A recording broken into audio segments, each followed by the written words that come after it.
Assalamualaikum warahmatullahi wabarakatuh anak-anak. Selamat pagi.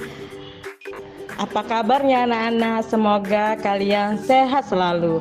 Sekarang kita masuk ke pelajaran video pembelajaran materi kelas 11. Pembahasan materi bukti beriman. Yang pertama adalah memenuhi janji. Yang kedua, mensyukuri nikmat.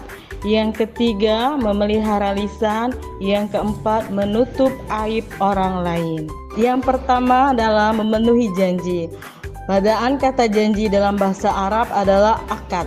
Melalui kata ini muncul kata yang sering kita dengar, yakni akad, akidah, atau akad nikah.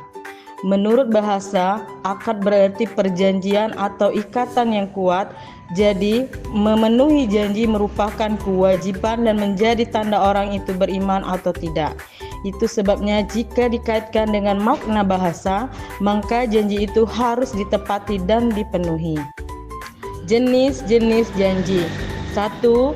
Janji kepada Allah Subhanahu wa taala. Kedua, janji kepada sesama manusia. Yang pertama, janji kepada Allah Subhanahu wa taala.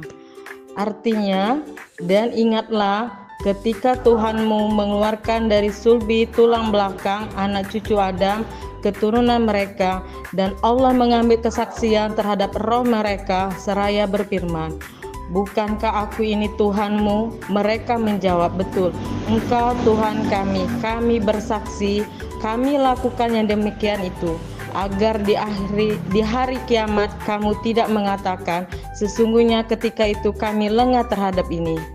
Ayat ini dengan jelas menyampaikan bahwa setiap manusia saat berada di alam roh rahim sudah menyampaikan janji setia untuk bertauhid dan menjadi hidup di dunia yang didasari fitrah, karena fitrah itu sebenarnya jati diri manusia.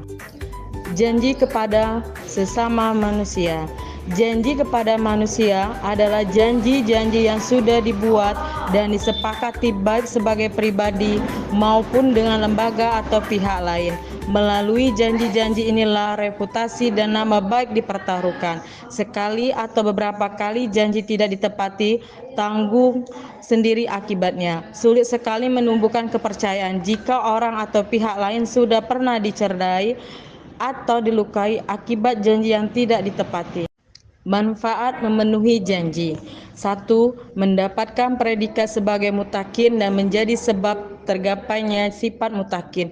Quran Surat Ali Imran ayat 76.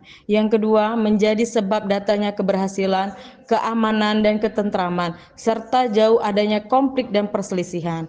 Yang ketiga, menghindari pertubuhan darah dan terjaga dari mengambil hak orang lain, baik dari pihak muslim atau non-muslim. Quran Surah Al-Anfal ayat 72. Yang keempat, dapat menghapus kesalahan dan menjawab sebab dimasukkan ke dalam surga. Quran Surah Al-Baqarah ayat 40 dan Al-Quran Surah Al-Maidah ayat 12. 2. Mensyukuri nikmat.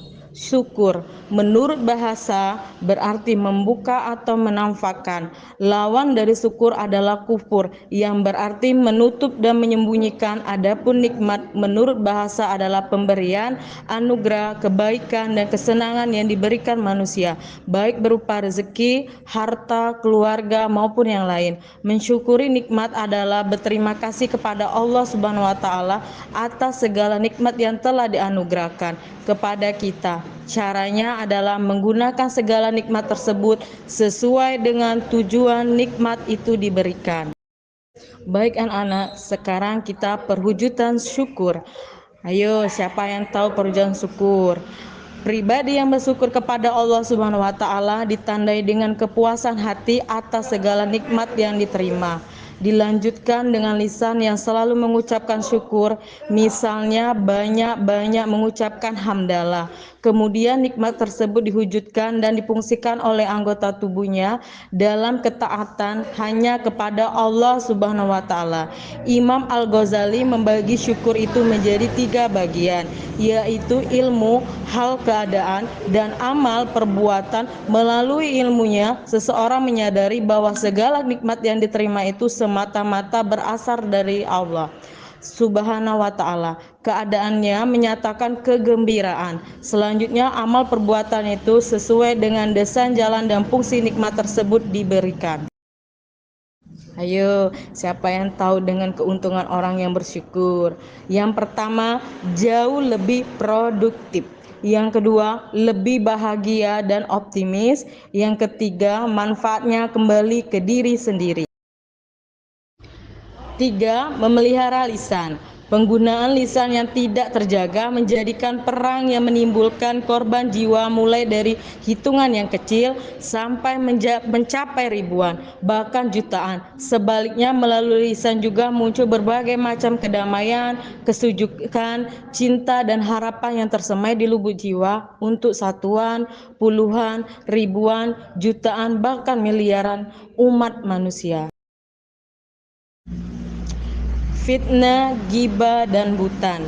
Penggunaan lisan yang tidak pada tempatnya mengakibatkan 3 hal: fitnah, ghibah, dan buhtan, yang menjerumuskan diri sendiri, pihak lain, bahkan sampai level negara dan dunia. Fitnah.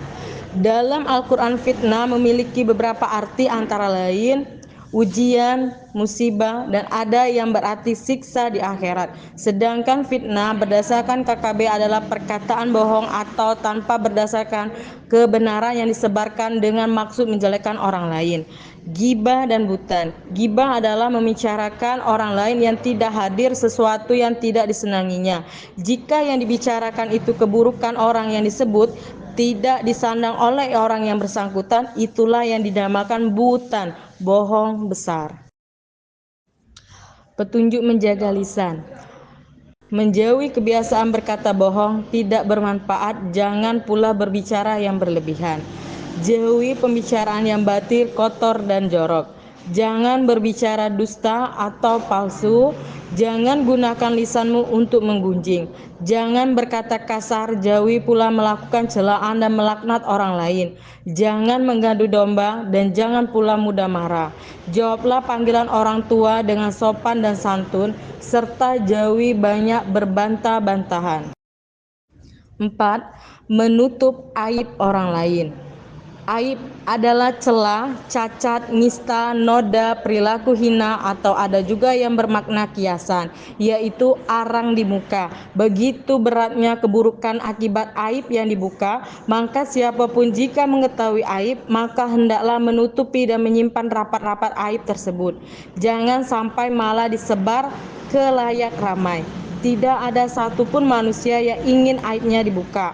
Aib adalah keburukan yang bersifat rahasia disebabkan sifatnya yang rahasia. Biasanya hanya diketahui oleh yang bersangkutan atau beberapa orang tertentu. Macam-macam aib. 1. Aib zahir, yaitu aib yang nampak dan dapat diketahui secara lahir jika diperhatikan betul, misalnya cacat pada barang-barang perdagangan. Aib yang kedua, aib tersembunyi, yaitu aib yang tidak nampak karena disembunyikan, tidak terlihat meski sudah diperhatikan betul-betul. Aib dan mensos. Di antara penyalahgunaan teknologi adalah orang begitu mudah membuka aib orang lain. Saat ini orang begitu mudah tumbang nama baik dan martabatnya dari penyalahgunaan media sosial, baik dari website, Twitter, Instagram, maupun Facebook, Telegram, bahkan blog. Aib itu harus ditutupi. Jangan mudah menggerakkan jari yang dikaitkan dengan mensos. Teliti dan selektiflah dalam menerima informasi. Jika itu benar, di-share. Sebaliknya, jika tidak benar, maka jangan di-share. Baiklah anak-anak, itulah materi yang Ibu sampaikan. Terima kasih, semoga bermanfaat. Assalamualaikum warahmatullahi wabarakatuh.